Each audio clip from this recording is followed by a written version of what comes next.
고양이 입속으로 뛰어들다는 2009년 발표된 판타지 미스터리 애니메이션인데요. 고양이와 쥐에 관한 색다른 얘기이자 우정에 관한 얘기이고 사랑에 관한 얘기이며 두 생명의 이끌림에 대한 얘기입니다.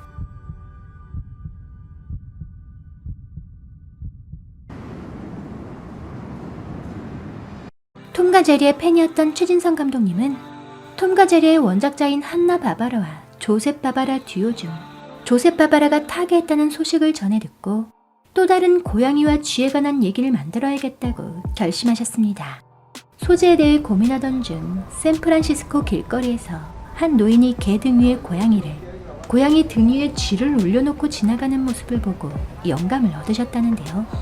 적대적 관계로 알려져 있는 고양이와 쥐가 서로에게 끌릴 수도 있다는 걸 소년과 소녀의 사랑에 빗대어 표현하고 싶었죠. 그래서 고양이의 내면은 소년으로, 쥐의 내면은 소녀로 그렸습니다. 그런데 최진성 감독님이 고양이와 쥐에 관한 얘기를 만든 건 고양이 입속으로 뛰어들다가 처음이 아니셨는데요. 전작인 톰 앤 제리에서도 고양이와 쥐의 얘기를 하셨었죠. 재밌는 건 고양이와 쥐의 우정과 사랑에 관해 얘기하는 고양이 입속으로 뛰어들다와 달리 톰 앤 제리에선 원작인 톰과 제리에서처럼 고양이와 쥐가 앙숙관계로 그려졌다는 겁니다.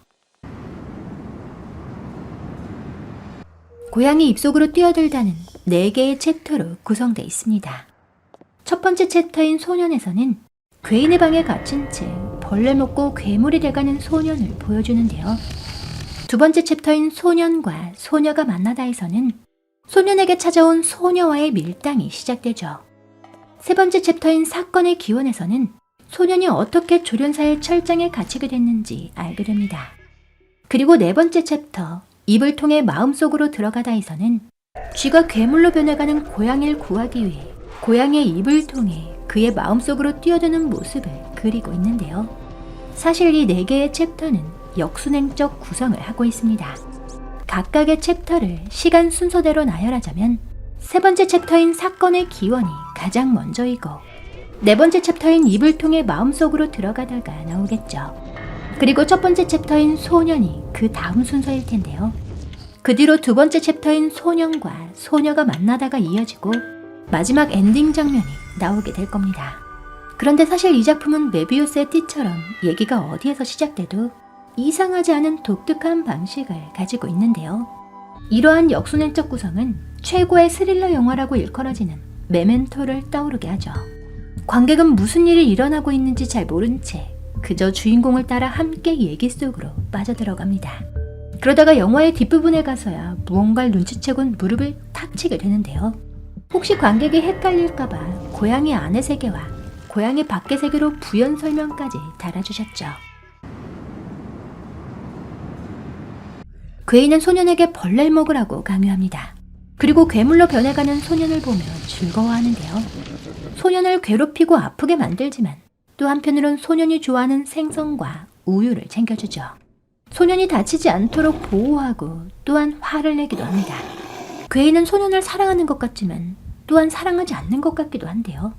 아니면 잘못된 방식의 사랑을 하고 있는 걸까요? 사실 이 괴인은 고양이 마음속에 숨어있던 또 다른 자아인 검은 고양이였습니다. 고양이가 벌레를 먹고 괴물이 되면 튀어나와 고양이를 완전히 장악해버리는 존재였죠. 즉 검은 고양이는 괴인이며 회색 고양이는 소년이었는데요. 그리고 네 번째 챕터 입을 통해 마음속으로 들어가다라는 제목에서 엿볼 수 있듯이 괴인의 방은 바로 고양이의 마음속이죠. 괴물로 변해버린 고양이의 마음속은 이미 괴인에게 지배당하고 있었습니다. 괴인이 소년에게 벌레를 먹이는 이유는 그래야만 자신이 계속 존재할 수 있기 때문인데요. 즉 소년이 자신에게 굴복해야만 검은 고양이가 존재할 수 있었죠. 그러나 괴인은 본디 고양이에게서 떨어져 나왔으므로 고양이 없인 존재할 수 없는데요. 이 복잡 미묘한 관계가 괴인이 소년을 돌보면서도 아프도록 만드는 겁니다. 고양이와 소년을 괴물로 만드는 벌레는 고양이 입속으로 뛰어들다 해서 아주 중요한 매개체로 작용합니다.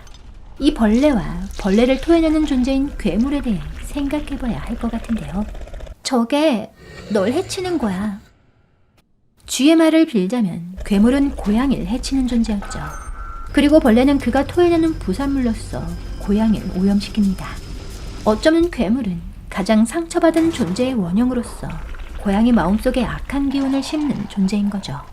그렇다면 괴물은 분노와 증오, 복수심 등 악한 마음의 뿌리이고 벌레는 그 씨앗일 텐데요.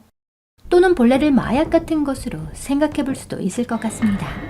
환각작용을 일으키며 소년을 무기력하고 수동적인 존재로 만들죠. 그렇게 괴인이 마음대로 휘두를 수 있게 되는 겁니다. 또는 벌레를 먹는다는 행위를 행동으로 상상해보면 어떨까요? 도둑질이나 강도질, 욕설 같은 나쁜 짓 말입니다. 만약 소년을 고양이로 국한해 생각하지 않는다면 고양이를 괴물로 만들어 서커스에 세우려는 조련사는 소년을 이용해 돈만 벌려고 혈안이 된 기획사의 대표라고 생각해볼 수도 있을 것 같은데요. 그렇다면 벌레는 소년의 상품 가치를 올려주는 다이어트 약이나 성형, 시술 같은 걸로도 생각해볼 수 있을 것 같습니다. 괴인의 방엔 작은 스탠드가 하나 있습니다. 칠흑같이 어두운 괴인의 방은 스탠드 불빛이 없으면 아무것도 보이지 않는데요. 이 스탠드는 컴컴한 고양이 마음속에 밝혀진 작은 빛이며 희망이죠. 소년은 자신을 구하기 위해 다가오는 쥐에게 문을 열어주기 위해 이 스탠드 불빛을 사용합니다. 또한 쥐는 괴인을 피해 스탠드 속으로 숨는데요. 소년은 기억을 잃고 마음이 온통 검은색으로 물들어 버렸지만 쥐는 아직 꺼지지 않은 작은 불빛에 희망을 걸 수밖에 없었던 거죠. 그리고 쥐가 스탠드로 숨어들자 소년은 쥐를 구하기 위해 괴인을 유인하고 자신을 희생하는데요. 쥐의 기대대로 아직 따뜻한 마음을 간직하고 있었던 겁니다. 고양이는 생선을 먹기 위해 쥐의 만류도 뿌리치고 덫에 뛰어들 만큼 천방지축이었습니다. 쥐는 그런 고양이를 보호하기 위해 애를 썼는데요. 자신의 목숨을 걸고 괴물로 변한 고양이의 입속으로 뛰어들 만큼 그를 사랑했죠. 고양이의 검은 마음속으로 뛰어든 쥐는 고양이의 또 다른 자아인 괴인에 의해 위험에 처하게 됩니다.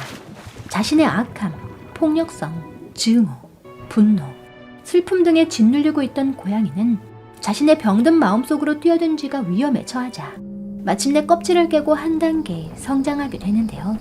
넌 아무것도 아니야. 넌 나의 일부일 뿐이야. 자신의 마음을 지배하고 있던 괴인이 결국 자신의 일부일 뿐임을, 자기 스스로 자신을 병들게 하고 있다는 사실을 깨닫게 되죠. 그렇게 자신 안에 있는 거대한 능력을 각성하고 괴인이 감히 덤빌 수 없을 만큼 강해집니다. 괴물 고양이가 돼 서커스에서 쇼를 하는 다른 고양이들과 주인공 고양이의 다른 점은 단 하나, 자신을 사랑해주는 쥐가 있었다는 건데요. 사랑의 고양이를 성장시키고 살아있도록 만들었죠.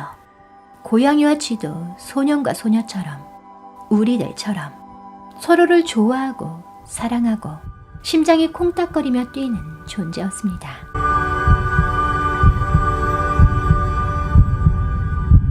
지금 보신 영상이 재미있으셨다면 시네몽땅 채널 구독하기, 알람 설정에서 전체를 눌러주세요. 여러분의 구독과 좋아요가 시네몽땅의 영상을 계속 만들어갈 수 있는 힘이 됩니다.